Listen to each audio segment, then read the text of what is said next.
नमस्ते बिहार और मैं हूं आपके साथ सोनाली सिंह। बुलेटिन की शुरुआत सीतामढ़ी से आ रही एक बड़ी खबर के साथ, जहां प्रतिमा विसर्जन के दौरान पुलिस और पब्लिक के बीच झड़प हुई, जिसमें 3 पुलिसकर्मी घायल बताए जा रहे हैं।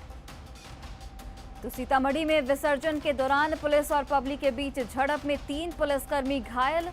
घटना नानपुर थाना क्षेत्र के रायपुर गांव की है, जहां पुलिस ने कोरोना गाइडलाइंस को लेकर जुलूस निकालने से मना किया। इस पर लोग भड़क गए और पुलिस पर पथराव शुरू कर दिया। लोगों के मुताबिक पुलिस ने हवाई फायरिंग की। भीड़ को उकसाने के आरोप में 11 लोगों को पुलिस ने हिरासत में लिया है, जिनसे पूछताछ के आधार पर हंगामा करने वालों लोगों की पहचान की लगातार कोशिश की जा रही है। स्थानीय लोगों का साफ तौर पर कहना है कि पुलिस ने बिना वजह बल प्रयोग किया, जिससे आक्रोश भड़का। और सीतामढ़ी से हमारे सहयोगी राकेश रंजन फोन लाइन पर जुड़ गए। राकेश, अभी क्या कुछ जानकारी इस पूरे मामले को लेकर? जी सोनाली, मैं आपको बता दूं कि जो घटना स्थल है वहां बड़ी तादाद में पुलिस जो बल के जवान है उनको तैनात किया गया है। और कल देर रात तक सीतामढ़ी के डीएम और एसपी घटना स्थल पर मौजूद रहे और लोगों को समझाने बुझाने के बाद हालात सामान्य है। और इस मामले में कुल 11 लोगों को पुलिस ने गिरफ्तार किया है। कोरोना गाइडलाइन का पालन करने को लेकर जो प्रतिमा विसर्जन हो रहा था, उसके लिए पुलिसकर्मी लगातार जो प्रतिमा विसर्जन में शामिल लोग थे उनको बताया जा रहा था। इसी बात को लेकर जो प्रतिमा विसर्जन में शामिल लोग थे वे अचानक उग्र हो गए और पुलिस पर पथराव करने लगे, जिसमें एक एएसआई समेत 3 पुलिसकर्मी जख्मी हो गए, जिनको सीएचसी में इलाज के लिए भर्ती कराया गया था। और इस मामले को लेकर वहां इस तरीके के हालात पैदा हो गए कि पुलिस को अपनी जान बचाने के लिए हवा में 2 राउंड गोली चलानी पड़ी, और जिसके बाद वहां पर काफी अफरा तफरी की स्थिति हो गई। बड़ी तादाद में राकेश, लोगों ने बोला है कि पुलिस ने बिना वजह बल प्रयोग किया। पुलिस की क्या सफाई है इस आरोप के ऊपर? इस मामले में जो सीतामढ़ी के एसपी हैं उन्होंने स्पष्ट तौर पर कहा है कि एक कोरोना गाइडलाइन का पालन करना था और एक रूट चार्ट बनाया गया था जिससे होकर प्रतिमा को गुजरकर और उसका विसर्जन करना था। लेकिन लोग इस बात को नहीं मान रहे थे और प्रतिमा को बाजार में घुमाने की लगातार कोशिश कर रहे थे, जिसको लेकर उनको रोका गया और इसी बात पर जो भीड़ थी उग्र हो गई। जी चलिए राकेश, बहुत बहुत धन्यवाद तमाम जानकारियों के लिए। वहीं देखिए, पटना में भी विसर्जन के दौरान बवाल मचा है। गौरीचक में डीजे बजाने से रोकने पर लोग भड़क गए और पुलिस के साथ मारपीट की और पुलिस पर पथराव भी किया। आपको बता दें कि मजिस्ट्रेट मुखिया समेत कईयों की गाड़ियों में तोड़फोड़ भी की गई। लोगों के द्वारा गौरीचक में भारी पुलिस बल की तैनाती इस वक्त देखी जा सकती है। और पटना से हमारे सहयोगी संजय कुमार फोन लाइन पर जुड़ गए। संजय, अभी क्या कुछ स्थिति घटनास्थल पर? जी बिल्कुल, देखिए अभी स्थिति कंट्रोल में है, लेकिन दरअसल प्रशासन ने पहले से ही मनाही की थी और कोविड-19 का प्रोटोकॉल था, इस प्रोसीजर को सबको फॉलो करना था और भीड़ इकट्ठी न हो, डीजे पर रोक लगाई गई थी। तो लोगों को भी पेशेंस रखना चाहिए था, लेकिन जब एडमिनिस्ट्रेशन के लोग पहुंचे, मजिस्ट्रेट के नेतृत्व में पुलिस टीम पहुंची, उसने मना किया। लोग भड़क गए और तत्काल उन्होंने अटैक कर दिया, पुलिस पे पथराव किया। उसके बाद जब मजिस्ट्रेट को जान बचाकर वहां से भागना पड़ा, पुलिस भी वहां से बैरंग लौट गई, तो जो गाड़ियां थी उनको निशाना बनाया गया, उनमें तोड़फोड़ की गई। भीड़ जो है वो बाद में गौरीचक थाने पर भी पहुंच गई थी और वहां भी तोड़फोड़ की गई है। बाद में एएसपी सदर संदीप सिंह के नेतृत्व में कई थानों की टीम, पटना से भी पुलिस टीम गई। इसके अलावा पटना जो पुलिस लाइन है वहां से रिजर्व पुलिस फोर्स को भेजा गया। उसके बाद देर रात स्थिति नियंत्रित हो पाई है। फिलहाल मौके पर पुलिस मौजूद है और हालात को काबू में करने की कोशिश लगातार की जा रही है। जी चलिए संजय, बहुत बहुत धन्यवाद तमाम जानकारियों के लिए। वहीं आरा से एक बड़ी खबर, जहां एक बाल कैदी का शव बरामद किया गया है। बक्सर का रहने वाला था बाल कैदी। आपको बता दें कि आरा से एक बड़ी खबर, जहां एक बाल कैदी का शव बरामद किया गया। मृतक बाल कैदी बक्सर का रहने वाला बताया जा रहा है और लड़की किडनैप केस में रिमांड होम में वो बाल कैदी आया था। रिमांड होम के क्वारंटीन सेंटर में शव बरामद किया गया है। बाथरूम में बाल कैदी का शव मिला है और 10 बाल कैदी के फरार होने की भी इस वक्त सूचना सामने आ रही है। और फरार होने की पुष्टि से प्रशासन ने हालांकि इनकार किया है, लेकिन इस वक्त जो सूचना मिल रही है उसके हिसाब से 10 बाल कैदी इस वक्त फरार बताए जा रहे हैं। वैशाली के महुआ में चोरी के आरोप में एक महिला की पिटाई की गई, जिसका वीडियो अब सोशल मीडिया पर वायरल है। मामला गोविंदपुर के सिंघाड़ा का है। महिला पर दशहरा मेले के दौरान चेन की चोरी का आरोप लगा था, जिसके बाद भीड़ ने उसकी जमकर पिटाई की, जिससे महिला बेहोश हो गई, लेकिन कोई उसे बचाने नहीं आया। इस मामले में पुलिस घटना से बेखबर बनी रही।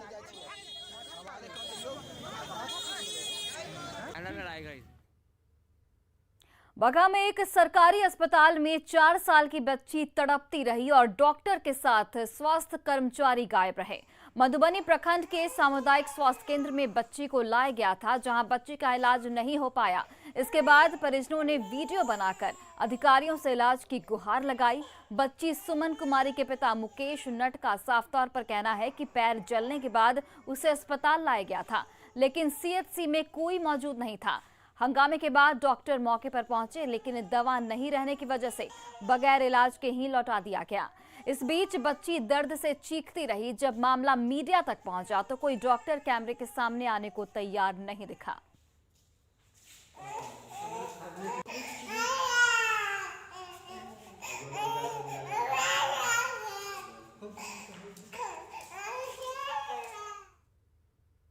वहीं देखिए, गया में एक प्राइवेट अस्पताल में 2 मरीजों की मौत पर जमकर बवाल काटा गया, जिसके बाद डॉक्टर और कर्मचारी फरार हो गए। मरीज के परिजनों ने डॉक्टर पर इलाज में लापरवाही का आरोप लगाया है। दोनों मरीजों को कल रात भर्ती कराया गया था। बाद में पुलिस मौके पर पहुंची और हंगामे को शांत कराया।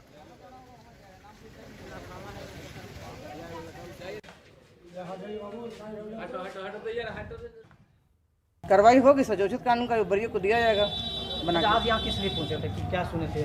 आज हमको सुनने में आया कि यहाँ कुछ लोगों को डेथ हो गया है, एक आदमी का डेथ हुआ है अस्पताल की लापरवाही से।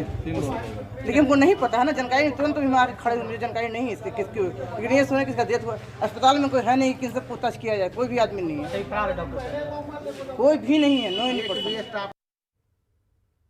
पटना सिटी के तख्त श्री हरि मंदिर में बीती रात 2 गुटों के बीच झड़प हुई। पूरा मामला 63 साल की उम्र पूरी कर चुके सेवादारों को सेवानिवृत्त करने से जुड़ा हुआ है।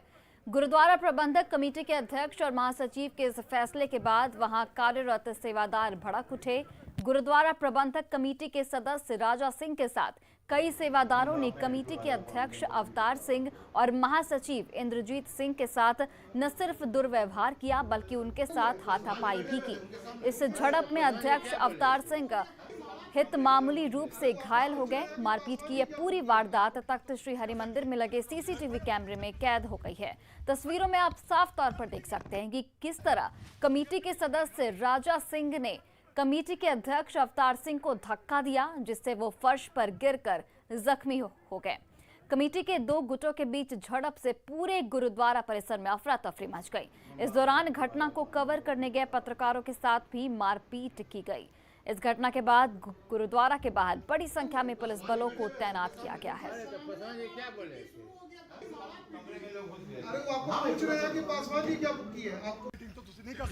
और ये 2 तस्वीरें आपके सामने देखिए। झड़प में कमेटी के अध्यक्ष अवतार सिंह जख्मी हो गए। वहीं दूसरी तस्वीर, गुरुद्वारे में इस पूरे हंगामे के बाद पुलिस बल की तैनाती कर दी गई है।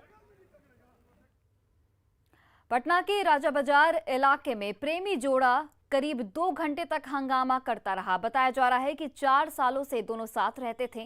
लड़का प्राइवेट नौकरी करता है, जबकि लड़की बिहार पुलिस में कांस्टेबल है। दोनों एक साथ बेली रोड मजार गली में रहते थे। लड़की के परिजन जब घर पहुंचे तो दोनों को साथ देखकर भड़क गए और लड़के की पिटाई शुरू कर दी और फिर सड़क पर हंगामा शुरू हो गया। बाद में दोनों को महिला थाने लाया गया। महिला थाना प्रभारी ने बताया कि पूरी जानकारी मिलने के बाद दोनों की शादी कराई जाएगी। 73 नंबर पिलर के पास नौटंकी कर रही थी। विजयादशमी के मौके पर Valmiki tiger reserve eco tourism सेवा शुरू हो गई है। 22 अक्टूबर से विशेष पैकेज की शुरुआत होगी। यहां सैलानी प्राकृतिक सौंदर्य का नजारा ले सकेंगे। पिछले साल लॉकडाउन के वक्त टाइगर रिजर्व पर्यटकों के लिए बंद कर दिया गया था। जंगल सफारी में पर्यटक बाघ, भालू, हिरण के अलावा कई और जानवर देख सकते हैं। सफारी की हम लोगों ने विशेष व्यवस्था देखा है। पिछले साल जो कुछ गाड़ियां की कमी थी, उसके लिए हम लोगों ने विभागीय गाड़ियों के अलावा जो निजी वाहन जो स्वामी हैं उन्होंने भी जो अपने वाहन सफारी के लिए करना चाहे हैं उनको भी हम लोगों ने किया है। जो अभी तक 8 लोगों ने अपना निबंधन भी करा लिया है। वहीं देखिए, भारत जल्द ही 100 करोड़ वैक्सीनेशन देने वाला दुनिया का पहला देश बनने जा रहा है, जिसे लेकर देश भर में उत्सव मनाया जाएगा। इसके साथ ही बिहार में एक बार फिर मेगा वैक्सीनेशन अभियान चलाया जाएगा। स्वास्थ्य मंत्री मंगल पांडे ने बताया है कि वैक्सीनेशन में बिहार ने बेहतर प्रदर्शन किया है। अगले कुछ दिनों में हिंदुस्तान 100 करोड़ से ज्यादा टीकाकरण करने वाला देश बनने वाला है। ऐसे में अब सबसे बड़ा उत्सव मनाने की तैयारी भी शुरू हो गई है। तो बिहार में क्या तैयारी हो और क्या मेगा वैक्सीनेशन अभियान फिर से चलाया जाएगा, हम बात करेंगे स्वास्थ्य मंत्री हैं मंगल पांडे से। क्या कहेंगे सर, अब 100 करोड़ की बारी? वास्तव में देश के लिए बहुत बड़ा वो दिन होगा जब देश 100 करोड़ टीकाकरण के लक्ष्य को पूरा करेगा। और 100 करोड़ का जो लक्ष्य पूरा होगा वह देश और दुनिया के लिए बहुत बड़ा समाचार होगा। ये मुफ्त टीकाकरण अभियान पूरे देश में चलाया जा रहा है और दुनिया में किसी भी देश में 100 करोड़ टीकाकरण का कार्यक्रम मुफ्त में नहीं किया गया है। अगले मैं समझता हूँ 4-5 दिनों में 19 या 20 तारीख को हम इस लक्ष्य को प्राप्त करेंगे और पूरा देश उस दिन इसकी खुशियां मनाएगा। बिहार भी इसकी खुशी मनाएगा। बिहार के हर गांव तक इस बात की खुशी मनाई जाएगी कि जहां देश ने 100 करोड़ के आंकड़े को पार किया है, बिहार भी 6 करोड़ के आंकड़े को पार करके आगे बढ़ गया। आज तक ही हम लगभग 6 करोड़ 15 लाख के आसपास पहुंच गए हैं। तो एक ऐतिहासिक दिन अगले 4-5 दिनों के बाद देश के सामने आने वाला। विजयदशमी के मौके पर बीती देर रात पटना सिटी के पुराने सिटी कोर्ट के पास मारुफगंज बड़ी पटन देवी जी और महाराजगंज छोटी देवी जी के खोइचा मिलन कार्यक्रम में आयोजन किया गया, जिसमें हजारों की संख्या में श्रद्धालुओं ने भाग लिया। वैदिक मंत्रोच्चार और ढोल नगाड़ों के बीच मारुफगंज बड़ी देवी जी और महाराजगंज छोटी देवी जी के खोइचा की अदला बदली की गई। इस दौरान श्रद्धालुओं ने देवी मां की भव्य आरती उतारी। खोइचा मिलन की रस्म पूरी होते ही मारुफगंज बड़ी देवी जी भद्र घाट के लिए प्रस्थान कर गईं और उनके साथ हजारों श्रद्धालुओं का कारवां भद्र घाट की ओर रवाना हुआ। मारुफगंज बड़ी देवी जी के पीछे पीछे महाराजगंज छोटी देवी जी का भी कारवां भी भद्र घाट के लिए रवाना हो गया। देर रात दोनों की मूर्तियों का भद्र घाट पर विसर्जन कर दिया गया। हजारों श्रद्धालुओं ने नम आंखों से मां को अंतिम विदाई दी। बताया जाता है कि देवी जी का यह खोइचा मिलन कार्यक्रम 1827 में शुरू किया गया था, जो करीब 200 सालों से अनवरत जारी है।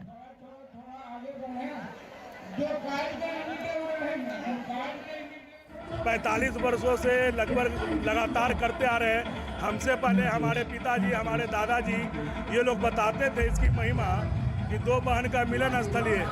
आज हम लोगों ने माँ की आरती उतारी। इतनी भीड़ के साथ माँ का खोइचा मिलन कार्यक्रम हुआ। इस कार्यक्रम को देखने के लिए दूर दूर से लोग आते हैं। झारखंड के लोग हैं, एमपी के लोग हैं, बहुत सारी महिलाएं हैं जो बहुत दूर दूर से आई हैं।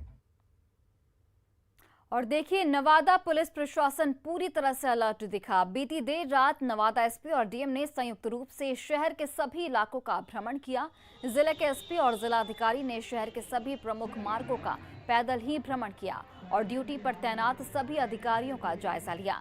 इस दौरान उन्होंने जिले में दशहरा मेले को सफलतापूर्वक संपन्न कराने के लिए पुलिस प्रशासन की टीम को धन्यवाद दिया।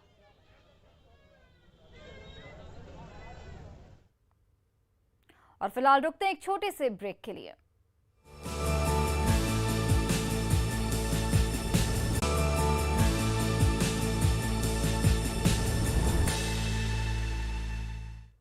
ब्रेक के बाद आप सभी का स्वागत है। दशहरा के बाद मां दुर्गा की प्रतिमाओं का विसर्जन होना शुरू हो गया है। इसी कड़ी में दरभंगा के पड़ेरी गांव में पूरे विधि विधान से माता की प्रतिमा का विसर्जन किया गया। इस मौके पर हजारों की संख्या में ग्रामीण मंदिर परिसर में मौजूद रहे। मां भगवती के जयकारे से पूरे विसर्जन के दौरान गूंजते रहे। प्रतिमा विसर्जन से पहले मां दुर्गा की आरती हुई, जिसमें भक्तों का उत्साह देखते ही बन रहा था। मान्यता है कि माता के दरबार में मत्था टेकने वालों की हर मनोकामना पूरी होती है।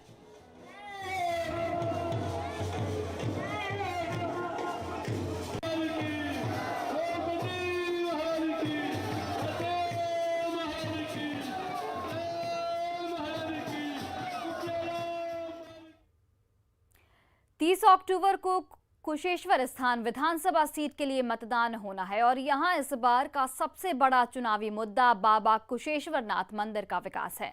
मंदिर से सैकड़ों पंडाओं का घर परिवार चलता है और जब सैकड़ों की संख्या में लोगों का मुद्दा एक हो तो मुद्दा बड़ा ही होता है। कुशेश्वर स्थान विधानसभा का जो बिगुल फूक चुका है और यहाँ पे जो है चुनावी मुद्दा भी जो है लगातार देखने को आ रहा है। इसी चुनावी मुद्दा को खोजते हुए हम अभी हैं बाबा कुशेश्वरनाथ मंदिर में और यहाँ एक मुद्दा इसलिए ये है कि इस मंदिर से हजारों, यहाँ कहें तो स्थानीय लोगों का एक जीविका का साधन है। ये मंदिर से यहाँ पंडाओं का जो हम तो कहें जहाँ बाढ़ की स्थिति है 6 महीना यहाँ पानी रहता। 2010 के बाद जब यहाँ के स्थानीय विधायक बना, ये हम नहीं कहेंगे 10 के बाद यहाँ की विकास आज 3 टर्म वो जीते, इस टर्म में भी और अगले बार बाबा कुशेश्वर के वो जितना थे वो बाबा का कुछ काम बाकी है। पर्यटन के रूप में इसको लाना चाहिए सामने जिससे रोजगार बढ़े। क्या चाहते हैं? वो तो मुख्यमंत्री जी भी आए थे, उनको हम लोग कहे थे, संजय बाबू भी थे पूजा करने के लिए, विधायक जी के भेंट घाट करने के लिए बचवा से उनको आए थे। तो हम लोग कहे थे जो सर मिथिलांचल का बाबा कुशेश्वर स्थान प्रसिद्ध है, इनको थोड़ा देखिए। तो कहें आगे चुनाव है, चुनाव के बाद जो है यहाँ की समस्या के लिए तो विधायक जी हमको अवगत कराते ही थे। दुर्भाग्य हुआ हम लोग के विधायक जी चले गए। पंडाओं की मांग है कि धर्मशालाओं का निर्माण हो, क्योंकि धर्मशाला बनेगा तो श्रद्धालु आएंगे, यहाँ ठहरेंगे और लोगों के लिए रोजगार के अवसर खोलेंगे। ये देखिए, ये बगल में धर्मशाला है, वो शिवगंगा घाट पर धर्मशाला है, उसका सबका आप हम यही कहेंगे जो यहाँ धर्मशाला सभी कार्यरत हो, यहाँ यात्री ठहरे और यहाँ का व्यवसायी, यहाँ का पंडा, यहाँ का माली, यहाँ का नाई। और फिलहाल इस बुलेटिन में इतना ही। आप देखते रहिए न्यूज़ 18 बिहार झारखंड।